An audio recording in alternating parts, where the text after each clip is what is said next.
பட்டாலும் உங்க பையன் திருந்தாத ஜென்மமா இருக்கும். அப்படி இன்னாடி ஊர் உலகத்துல இல்லாத மாதிரி என் பையன் அப்படி ஒரு தப்பு பண்ணிட்டான். ஏதோ உன்னை பார்த்து ஆசைப்பட்டான். கொஞ்சம் அட்ஜஸ்ட் பண்ணிக்க கூடாதா? ஒரு பையனுக்கு அம்மாவா பொறுப்பா பேசுங்க, அசிங்கமா பேசாதீங்க. அப்புறம் உங்களுக்கு மரியாதை கெட்டுடும். நான் அப்படித்தாண்டி பேசுவேன். யா கூச்சமாகுதா? இடத்த காலி பண்ணு. எதுக்கு ஏன் இடத்துல இருக்கிறீங்க? என்ன சும்மா இடத்த காலி பண்ணுன்னு சொல்லிட்டு இருக்கீங்க? நான் முறையா அக்ரிமெண்ட்டை 2 வருஷத்துக்கு போட்டிருக்கேன். அப்புறம் நீங்க சொன்னதுக்கெல்லாம் உடனே காலி பண்ண முடியாது. ஏய், முறை தவறி நடந்துக்கிறவ கிட்டலாம் நான் முறையா நடந்துக்க முடியாது. காலி பண்ணணும் பண்ணு. முறை தவறி நடக்கிறதெல்லாம் நாங்க இல்ல, நீங்க தான். நீங்க என்ன நினைச்சிட்டு இருக்கீங்க? இந்த காலத்துல எல்லாம் ஒரு தொழிலை நடத்தி அதுல ஜெயிக்கிறதெல்லாம் சாதாரண விஷயமே இல்ல. இங்க 1000 போட்டி இருக்கு. நிலைய ஒரு இடத்துல கடையை போட்டு கஸ்டமரை பிடிச்சு வளர்ந்து வரும்போது கடையை காலி பண்ணுனா அப்ப நான் பட்ட கஷ்டம் எல்லாம் வீணா போயிடாதா? நீ வீணா போ இல்ல விளங்காம போ, அத பத்திலாம் எனக்கு கவலை இல்ல. அதானே, மனுஷ ஜென்மமா இருந்தா நான் சொல்றது புரியும். பாருங்க, நான் ஒன்னும் சும்மா இந்த கடையை நடத்தல. 10 லட்சம் பணம் கொடுத்திருக்கேன். அப்படி இல்ல நான் காலி பண்ண முடியாது. முன்னாடி சும்மா கீரல் உண்ட ரெக்கார்டு மாதிரி பணம் கொடுத்துட்டேன்னு சொல்லி நேக்குற. யாருக்கு ஓணும் பணம்? அத தூக்கி உன் மூஞ்சிலே கடாசற எடுத்துக்கினே 2 மாசத்துல கடையை காலி பண்ற வழிய பாரு. இல்ல நானே காலி பண்ணிடுவேன். அவ்வளவுதான் உனக்கு மரியாதை.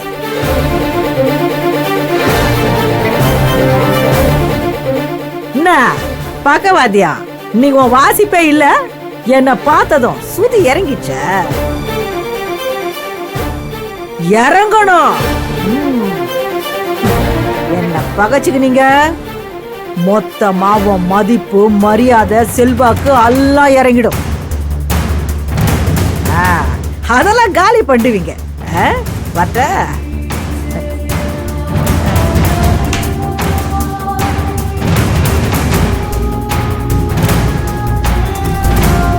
என்ன இவ இப்படி பேசிட்டு போறா? ஓனருக்கு போனை போடு, நம்ம பேசலாம்.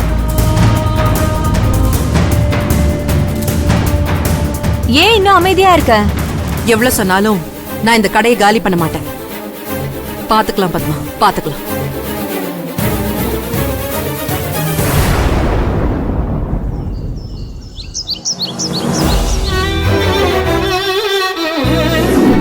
இத்தனை நாளா உங்க பையன் வருவான்னு நம்பிக்கிட்டு இருந்த உங்க மருமகளுக்கு கூடவே சேர்ந்து அவன் நம்பிக்கை கெட்டு போகாம நல்லா ஜால்ரா போட்டு பழப்ப ஓட்டிட்டீங்க. அவளை நம்ப வச்சு அவ சம்பாதியத்துல நல்ல சொகுசா வாழ்ந்துட்டு இருந்தீங்க. இப்போ உங்க பையன் இல்லன்னு ஆயிப்போச்சு. எங்க இவ பாட்டுக்கு இன்னொரு கல்யாணம் பண்ணிட்டு வேற வீட்டுக்கு போயிட்டானா நீங்க அப்புறம் சோத்துக்கு சிங்கி தானே அடிக்கணும். அதாத்த நல்ல விவரமா அவளை கூடவே வச்சுக்கிட்டு அவ வாழ்க்கைய நாசமாக்கிட்டு இருக்கீங்க. ரங்கநாயகி அம்மா, அவ ஏதோ பேசினான்னு இன்னும் அதையே நினைச்சிட்டு இருக்கீங்களா? என்னால எப்படி கற்பகம் அதையெல்லாம் மறக்க முடியும்? அவ சொன்ன ஒவ்வொரு வார்த்தையும் என் நெஞ்சில முள்ளு கணக்கா குத்திடுச்சு. மனசுல இருக்கிற பாரம் தாங்க முடியாம தான் நான் இன்னைக்கு கோவிலுக்கே வந்தேன். கஷ்டம் இருக்கிறவங்க அதை மறக்க இங்கதானே வந்தாகணும். நம்ம என்ன ஆம்பளைங்களா வேற இடத்துக்கு போறதுக்கு? அதான் நம்ம 2 பேரும் சொல்லி வச்ச மாதிரி இங்க வந்து உட்கார்ந்துகிட்டு இருக்கோம். ஆனா ஒண்ணு கற்பகம், கனகா என்னதான் கோவத்துல பேசினாலும் அவ சொன்னதுல ஒரு அர்த்தம் இருக்குல்ல. அப்படியெல்லாம் இல்ல, நீங்க ஒன்னும் நினைச்சுக்காதீங்க. இல்ல கற்பகம், எனக்கு தெரியும் அவ சொன்னதுலயும் ஒரு அர்த்தம் இருக்கு. இத்தனை நாளா எனக்கு தான் புரியல. அவ என் முகத்துக்கு நேரா சொல்லிட்டா. ஆனா மத்தவங்க எல்லாம் சொல்ல முடியாம மனசுக்குள்ள அந்த நினைப்பை தானே வச்சுக்கிட்டு இருந்திருப்பாங்க. இவ சொன்னது தானே நாளைக்கு ஊரும் பேசும். என்ன பேசுறீங்க நீங்க? அவ ஏதோ சொன்னான்னு. இல்ல கற்பகம், என் மனசுல இருக்கிறத இந்த கடவுள் சன்னதியில வச்சு சொல்றேன். சத்தியமா என் மனசுல அப்படி ஒரு எண்ணம் இம்மி அளவுக்கு கூட இல்ல. நான் சுயநலக்காரி இல்ல கற்பகம், சுயநலக்காரி இல்ல. என்ன இது இப்படி சின்ன குழந்தைங்க மாதிரி அழுதுகிட்டு? முதல்ல அழுகாதீங்க. இங்க பாருங்க, உங்களை பத்தி நீங்க சொல்லிதான் எனக்கு தெரியணுமா? முதல்ல அந்த வார்த்தையை மறந்துருங்க. மறக்க முடியலையே. என்ன இருந்தாலும் நானும் அவ வாழ்க்கைய பத்தி யோசிச்சிருக்கணும்ல. என் மகன் போனதுல இருந்து நானும் என் மகளும் என் மருமகளுக்கு பாரமா இருக்கிறோமோன்னு தோணுது. ஆனா அவ என்னைக்கு எங்களை வேற ஒருத்தங்களா பிரிச்சு பார்த்ததே இல்ல கற்பகம். நானும் அவளை என் மகளாதான் பாக்குறேன். சரி, பையன் வந்தா எல்லாம் சரியாயிடும்னு நினைச்சேன். ஆனா அவன் எங்களை இப்படி ஏமாத்துவான்னு நினைச்சு கூட பார்க்கல. அவன் இல்லைன்னு ஆனதுக்கு அப்புறமும் எங்களை பாரமா நினைக்காம என் மருமக என்ன பெத்த அம்மாவா அரவணைச்சுக்கிட்டா. ஆனா அவளை என் மகளா நான் நினைச்சேனே தவிர அதுக்கு தகுதியானவளா நான் நடந்துக்கல கற்பகம். எங்களை பத்தி அவ யோசிச்சா, ஆனா அவளை பத்தி நான் யோசிக்கலையே. ஒரு அம்மா இடத்துல இருந்து தாமாக இப்படி ஒரு நிலையில இருக்கிறாளேன்னு நான் யோசிக்கலையே கற்பகம். சரிதான் ரங்கநாயகி அம்மா, ஆனா இதுல உங்க தப்பு என்ன இருக்கு சொல்லுங்க? பையன் வருவான்னு நீங்க இருந்தீங்க, புருஷன் வருவான்னு உங்க மருமக இருந்தா, அப்பா வருவாருன்னு பசங்க இருந்தாங்க.